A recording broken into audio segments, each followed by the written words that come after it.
ಎಲ್ಲರಿಗೂ ನಮಸ್ಕಾರಗಳು. ಶ್ರೀ ಜಗದ್ಗುರು ಶಂಕರಾಚಾರ್ಯರು ಸನಾತನ ಭಾರತದ ಸಂಸ್ಕೃತಿಯನ್ನು ಜಗತ್ತಿಗೆ ಸಾರಿ ಹೇಳಿದ ಆಚಾರ್ಯತ್ರಯರಲ್ಲಿ ಶಂಕರಾಚಾರ್ಯರು ಮೊದಲಿಗರು. ಕೇವಲ 32 ವರ್ಷಗಳ ತನಕ ಜೀವಿಸಿದ್ದರೂ ಆ ಅಲ್ಪಾವಧಿಯಲ್ಲೇ ದೇಶದ ಮೂಲೆ ಮೂಲೆಗೂ ಸಂಚರಿಸಿ ಅದ್ವೈತ ತತ್ವವನ್ನು ಜಗತ್ತಿಗೆ ಸಾರಿ ಹೇಳಿದರು.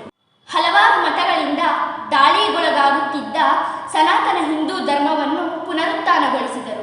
ಶೈವ, ವೈಷ್ಣವ, ಶಾಕ್ತ, ಗಾಣಪತ್ಯ, ಸೌರ ಹಾಗೂ ಸ್ಕಂದ ಮತಗಳನ್ನು ಒಗ್ಗೂಡಿಸಿ ಷಣ್ಮತ ಪ್ರತಿಷ್ಠಾಪಕರಾದರು.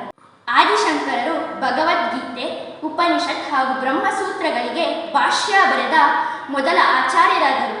ದೇಶದ 4 ದಿಕ್ಕುಗಳಲ್ಲಿ ಎಂದರೆ ಉತ್ತರದಲ್ಲಿ ಬದಿರಿ ಪೀಠ, ದಕ್ಷಿಣದಲ್ಲಿ ಶೃಂಗೇರಿ ಪೀಠ, ಪೂರ್ವದಲ್ಲಿ ಪುರಿ ಪೀಠ, ಪಶ್ಚಿಮದಲ್ಲಿ ದ್ವಾರಕಾ ಪೀಠ, ಈ 4 ಪೀಠಗಳನ್ನು ಸ್ಥಾಪಿಸಿದರು. ಆ 4 ಪೀಠಗಳು ಇಂದಿಗೂ ತಮ್ಮ ಗುರುಪರಂಪರೆಯನ್ನು ಮುಂದುವರಿಸಿಕೊಂಡು ಬಂದಿವೆ. ಶಂಕರಾಚಾರ್ಯರು ರಚಿಸಿದ ಭಜಗೋವಿಂದಂ ಸ್ತೋತ್ರ ಅತ್ಯಂತ ಪ್ರಸಿದ್ಧವಾದದ್ದು. ಶಂಕರಾಚಾರ್ಯರು ಉತ್ತಿಷ್ಠತಾ ಜಾಗೃತ ಎಂಬ ನುಡಿಯಿಂದ ಯುವಕರನ್ನು ಜಾಗೃತಿಗೊಳಿಸಿದರು. ಶಂಕರಾಚಾರ್ಯರು ಕೇವಲ 32 ವಯಸ್ಸಿನವರಾಗಿದ್ದಾಗ ತಮ್ಮ ದೇಹತ್ಯಾಗ ಮಾಡಿದರು. ಇಂತಹ ಪುಣ್ಯ ಪುರುಷರು ಮತ್ತೊಮ್ಮೆ ಈ ನೆಲದಲ್ಲಿ ಹುಟ್ಟಿ ಬರಲಿ ಎಂಬುದೇ ನಮ್ಮೆಲ್ಲರ ಆಶಯ. ಧನ್ಯವಾದಗಳು.